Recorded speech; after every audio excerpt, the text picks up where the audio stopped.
Welcome back to Bold Books and Bones. This is part 2 of the episodes about the Crusaders, or better, it's about what a 1,000-year-old text has to say about them. The manuscript that we use in this episode was translated from the Syriac language into English in 2019 by Amir Harak from the University of Toronto. And he used for the first time ever a unique 16th century copy of this text, which is locked away in a safe in Aleppo in Syria. And throughout history, only very few people have seen this precious document. Now, this text is accessible again to all of us because the Himmel digitized it. Himmel is short for the Hill Museum and Manuscript Library. I'm a big fan of the Himmel because of the incredible, important work that they do for humanity. Because they protect ancient manuscripts across the globe by digitizing them. And they make these precious texts accessible again for all of humanity. If you want to know more about them, then you can find a link to a BBX podcast about the Himmel somewhere up here, or you find a link in the description below. Now, if you saw the previous episode about the Crusaders, then you might remember that this ancient text was written by Michael the Great or Michael the Syrian, and that he was a patriarch of the Orthodox Christian Church, and he witnessed the arrival of the first Crusaders in his land. The statue that you saw at the beginning of this episode represents one of the knights that arrived in Syria. And Michael the Great writes about him too, of course, when he talks about the 2 kings and the 7 knights that arrive. The man on the horse is Godfrey of Bouillon, and he became the first Crusader ruler of Jerusalem.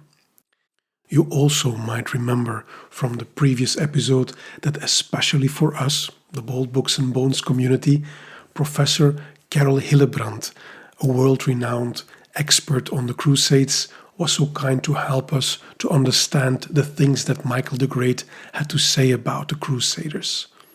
In this episode, we continue the conversation with Carole, and we will even see that Michael the Great lifts the tip of the veil on the initiation ceremonies of the Templars. And this is what he wrote. They imposed upon themselves to be guided by monastic rules, not having wives, not going into public bath, not owning anything whatsoever, but rather all their possessions belong to the community. With such manners of conduct, they began to be illustrious, and their reputation flew to all regions. In such a way, princes, kings, nobility, and the humble people used to come and join them in such a spiritual fraternity. And a bit further, we even learn about their strict rules and regulation, and how, and I quote, they would probe anyone who would came to become a brother with them for 1 year, repeating to them the laws 7 times. And each time they would tell him, "See, lest you regret, perhaps you are not able to bear these rules to the end. Confess and go back home." At the end of the year, the one who accepted and promised to bear the burden, they would pray over him and put on him their costume. Thereafter, the one who would retract from his promise, he would suffer the sword mercilessly without intercessions whatsoever. And then he sums up the rules that the brothers obeyed.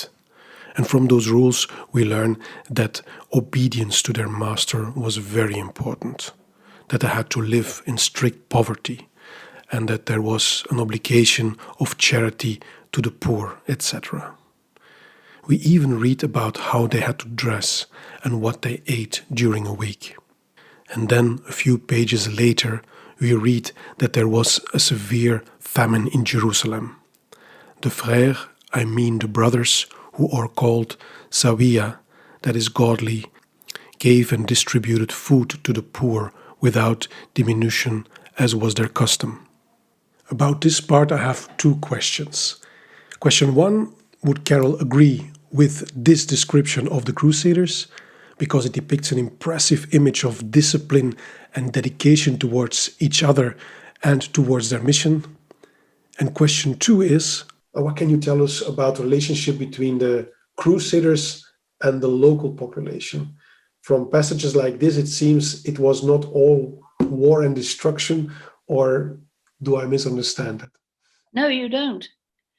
These details about the discipline and dedication, strict rules, conduct, and initiation ceremonies certainly ring true as evidence in other sources.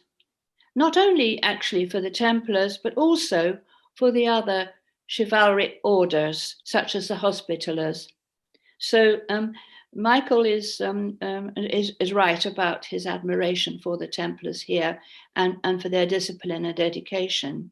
Now, about the other question about the relationship between the Templars and the population, the majority of whom, of course, remained Muslim, or there were Eastern Christians and some Jews there as well.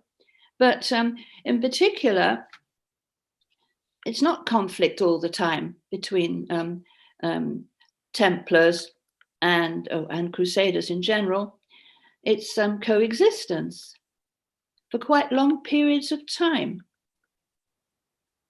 Soon after their conquest of Jerusalem, the Crusaders had established 4 different states in the Levant. And they needed to have a working relationship, if not exactly an entente cordiale, with their enemies. After all, the Crusaders and the Muslims in the Holy Land and Syria had actually to live cheek by jowl, and especially in the first 50 years, and it was inevitable that they were often at peace rather than war. Some examples. They traded with each other. Crusaders sometimes intermarried with Muslims. I mean, they didn't bring their wives with them after all, and some of them stayed a long time there.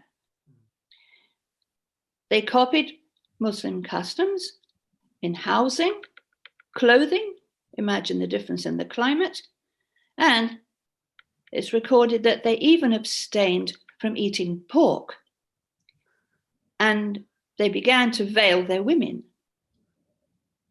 Now, the famous 12th century Muslim diarist called Osama ibn Munkir wrote many amusing anecdotes about the improper behavior of the Crusaders, especially in the Muslim bathhouses of the Holy Land and Syria.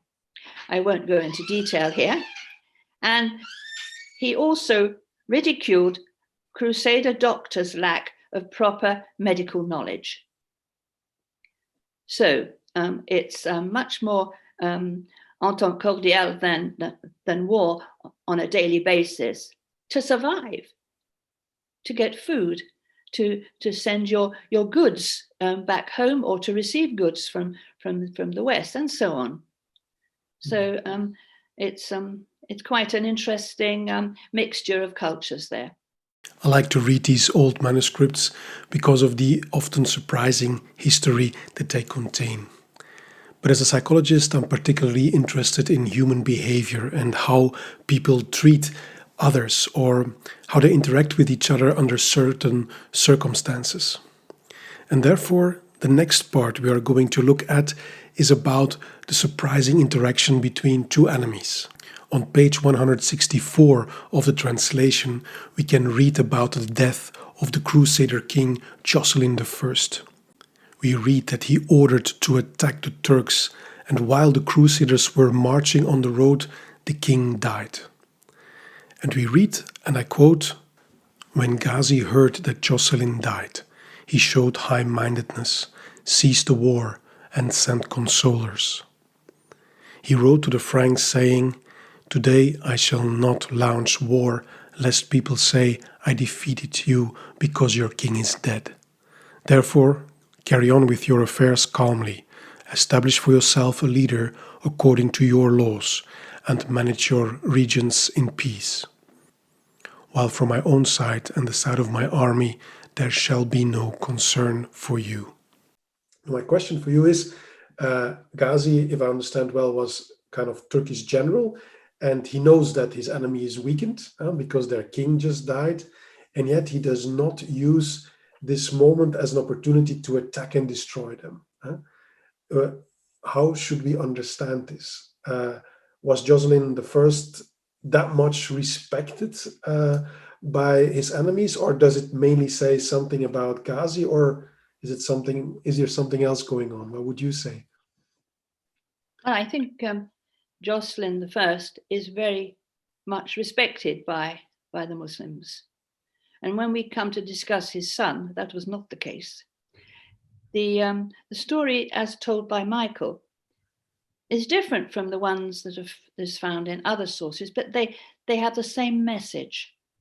According to these other sources, what happened was that Jocelyn I was badly injured by a falling tower on top of him whilst besieging a castle near Aleppo in 1131.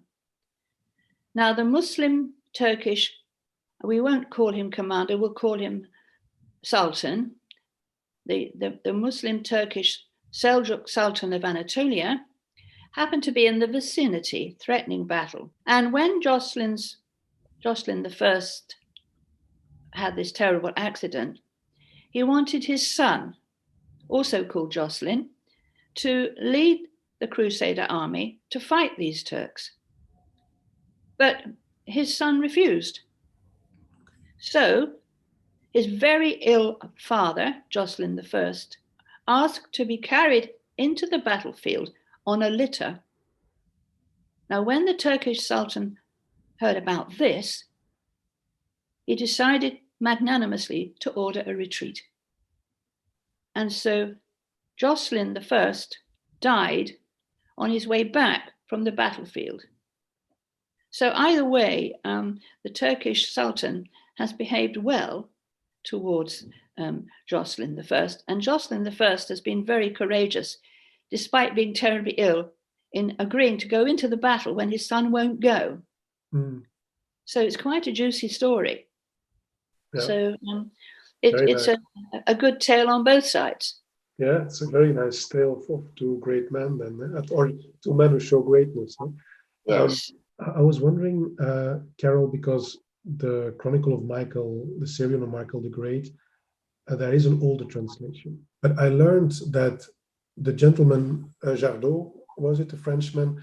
He did not see the manuscript directly. He asked apparently a monk to copy it and paid the monk.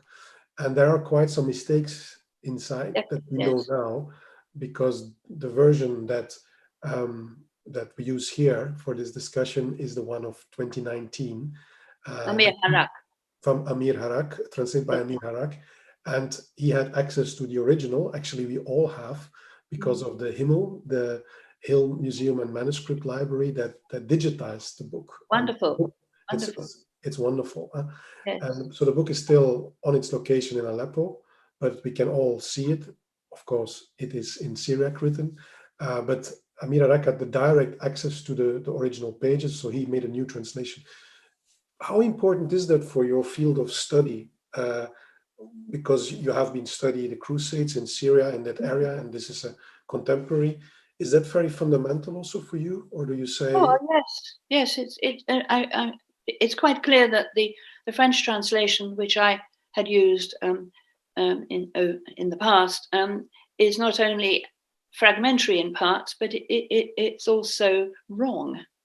And I was very pleased to receive the information about the new version by Amir Harak, and in fact, my husband's audited for me as a book, a very expensive book, and I'm very happy with that. And of course, I shall use it. I use the other medieval Christian contemporary sources for the period, Matthew of Edessa and Bar Hebreus, but I think Michael the Syrian is an exceptional person, and I shall be using it to balance what I know about all the things to do with the Muslim side. To balance what she knows from other sources. So the only surviving Syriac copy of a text that was written 1,000 years ago, was finally translated into English in 2019, and because of that, its content enriches our understanding of the Crusades and of other topics like climate change, as we have seen in the first episode about this ancient manuscript. In the next and final Bold Books and Bones episode about what Michael the Great had to say about the Crusades, we learn more about Jocelyn II. That's the guy who did not follow the orders of his father. And we will also learn more about the famous Saladin, an exceptional warrior and enemy of the Crusaders. And of course, Michael the Great writes about him too in his Chronicle. I hope you liked this episode. Please stay free and healthy, and hope to see you soon again at Bold Books and Bones.